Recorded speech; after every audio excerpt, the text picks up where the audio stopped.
Ya, bismillahirrahmanirrahim. Assalamualaikum warahmatullahi wabarakatuh. Apa kabar kalian semua? Semoga kalian sehat ya. Dan kali ini bertemu lagi bersama kakak dan akan membahas terkait dengan masalah pertidaksamaan nilai mutlak linear satu variabel. Ini pelajaran selanjutnya daripada persamaan nilai mutlak linear satu variabel ya. Tapi sebelum kita memulai pembelajaran pada kali ini, kakak harap kalian berdoa dan membaca Bismillahirrahmanirrahim. Semoga apa yang kakak ajarkan pada kali ini bermanfaat bagi kalian semua. Amin amin ya rabbal alamin. Jadi ada dua tujuan yang kakak ingin kalian capai, yaitu yang pertama, kakak harapkan kalian dapat mengetahui konsep dari pertidaksamaan nilai mutlak satu variabel, dan yang kedua kalian bisa menentukan pertidaksamaan linear dari nilai mutlak satu variabel. Oke. Sebelum kakak masuk ke pelajaran yang pertidaksamaan, kakak harus mengingatkan kembali kepada kalian mengenai definisi nilai mutlak. Definisi nilai mutlak itu ya, sebagai berikut. Ya, ada X, nilai mutlak X. Kemungkinannya ada dua kemungkinan, yang bisa menghasilkan positif, bisa menghasilkan negatif.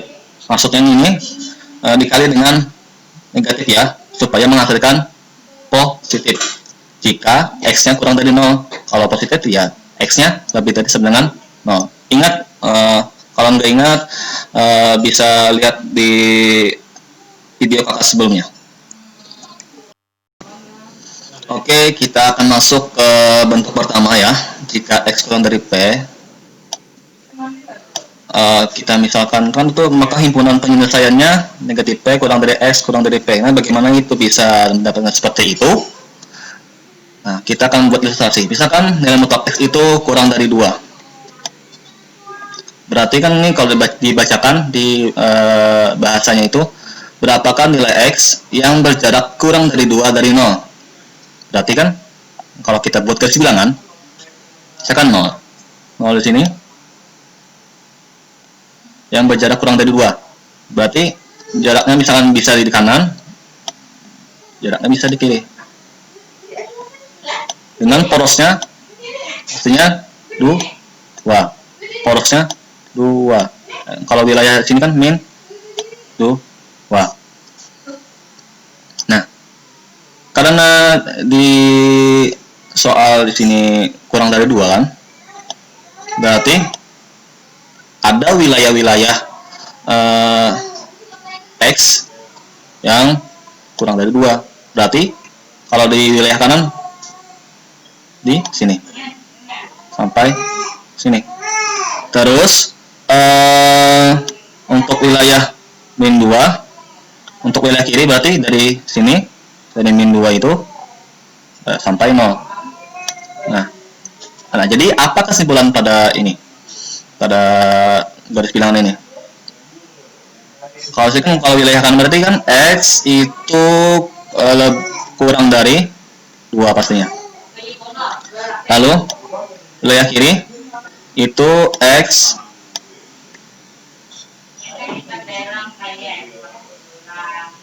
lebih dari min 2. Nah,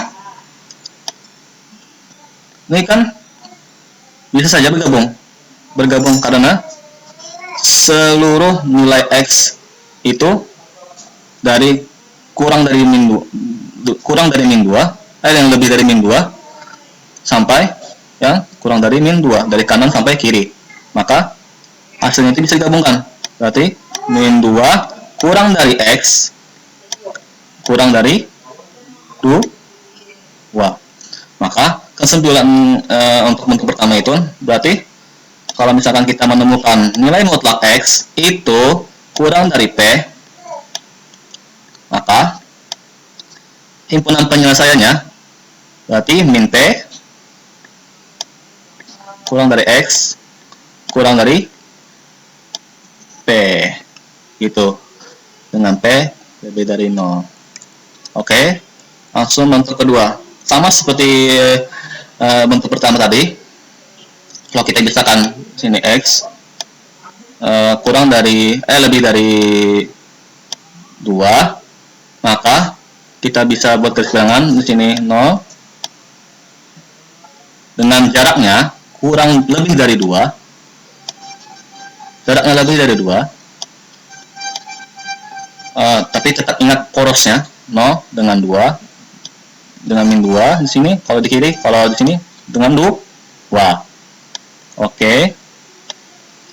Jadi kan karena dia lebih dari 2, harusnya berarti kalau lebih dari 2 berarti nilainya itu bisa 3, bisa 4 dan seterusnya.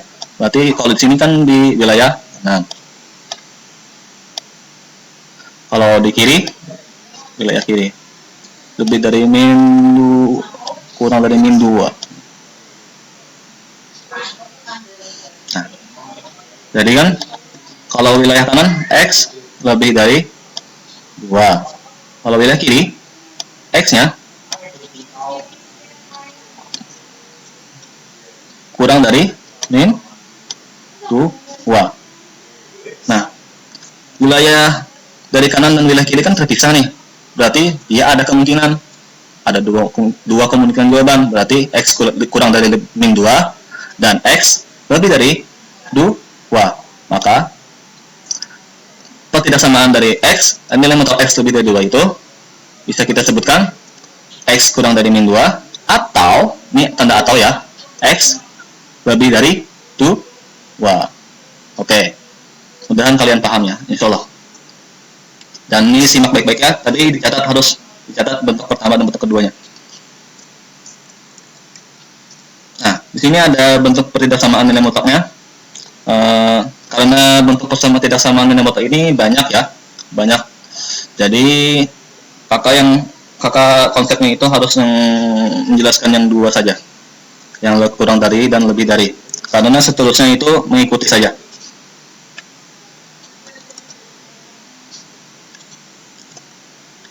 Oke, kita masuki langsung ke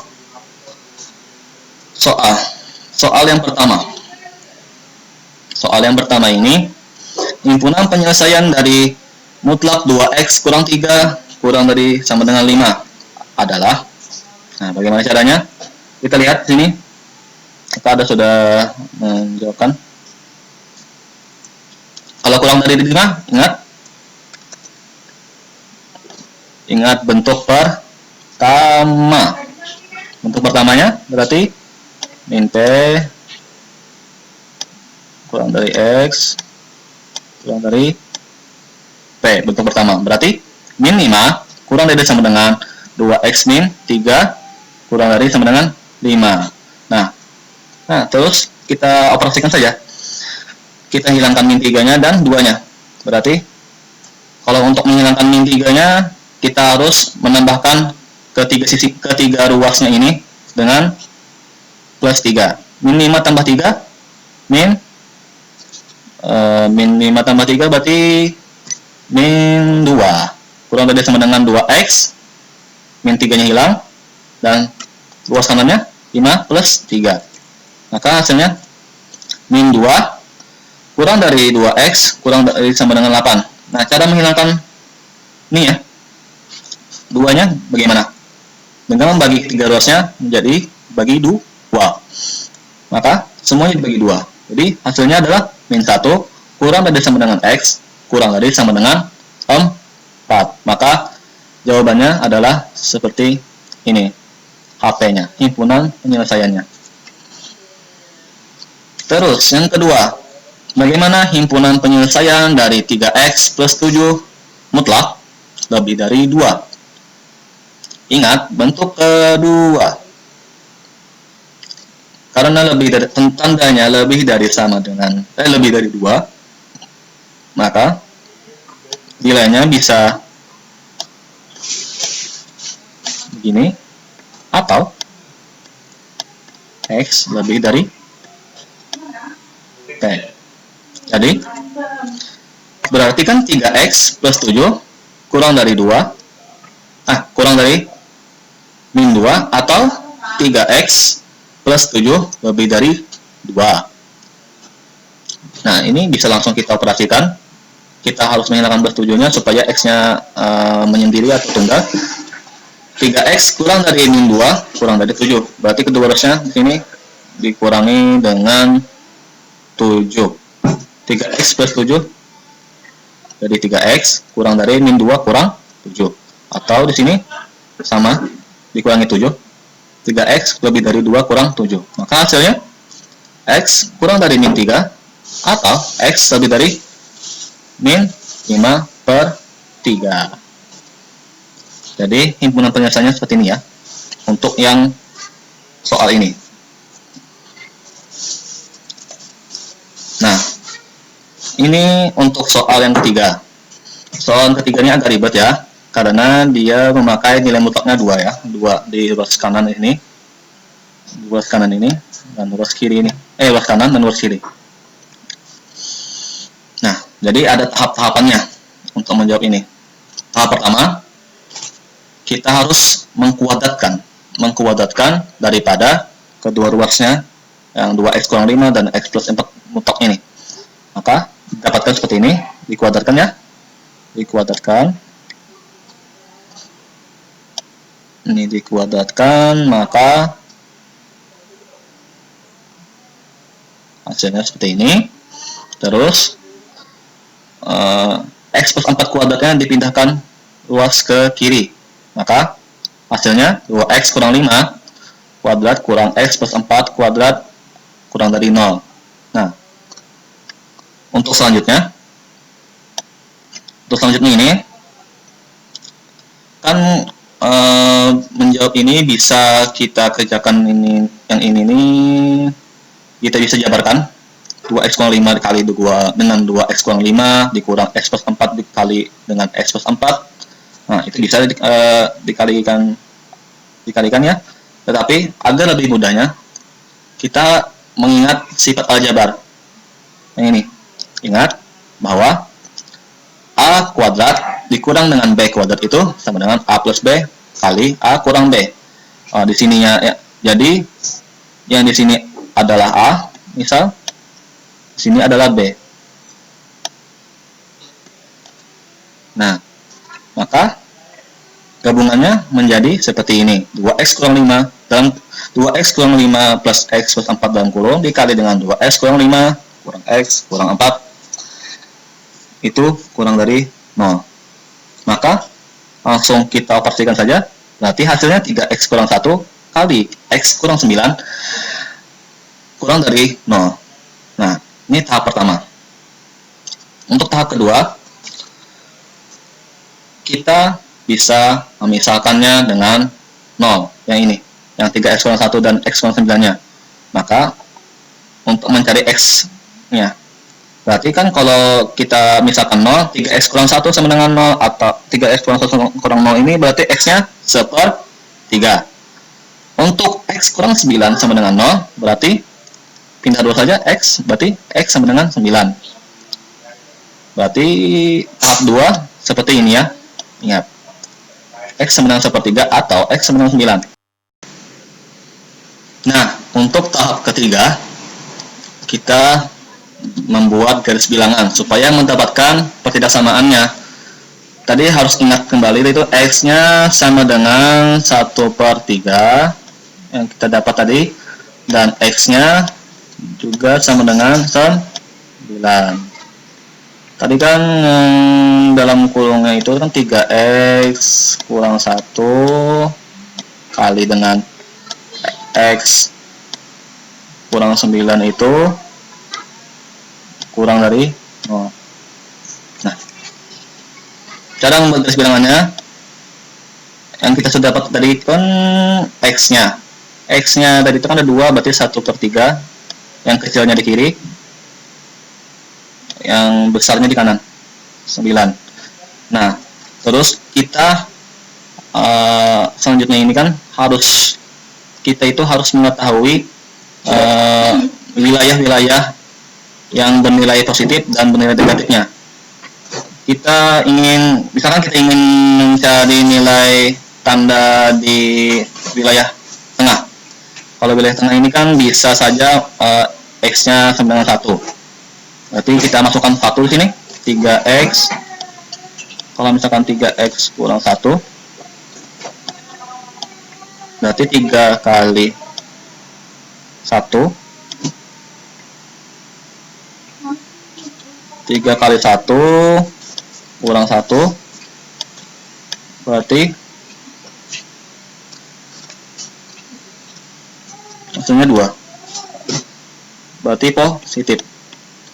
Kalau misalnya x kurang 9 masukkan x yang 1, tadi 1 kurang 9 berarti negatif.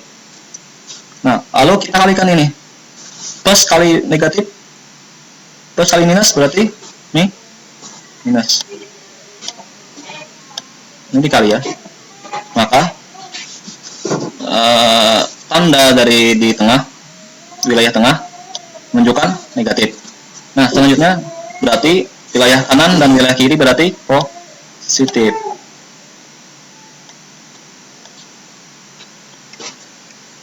Nah, sehingga untuk menyatakan ketidaksamaannya, karena tadi di soal kita tahap 2 mendapatkan 3x kurang 1 dikali dengan x kurang 9 itu kurang dari 0. Kalau misalkan kurang dari 0, maka negatif. Berarti wilayah yang kita dapat untuk soal tadi berada di sini. Maka hasil dari ketidaksamaannya, himpunan penyelesaiannya adalah 1/3 dikurangi dengan x, 1/3 kurang x kurang dari 9. Himpunan penyelesaiannya 1/3 kurang dari x kurang dari 9. Maka hasilnya adalah seperti ini.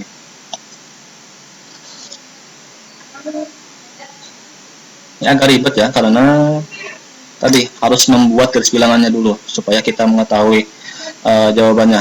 Tetapi ada cara supaya kita langsung mendapatkan hasilnya seperti ini. Bagaimana caranya?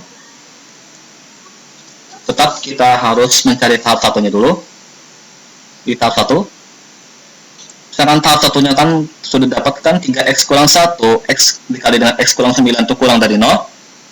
Nah, karena tandanya kurang dari, maka ingat bentuk pertama kita.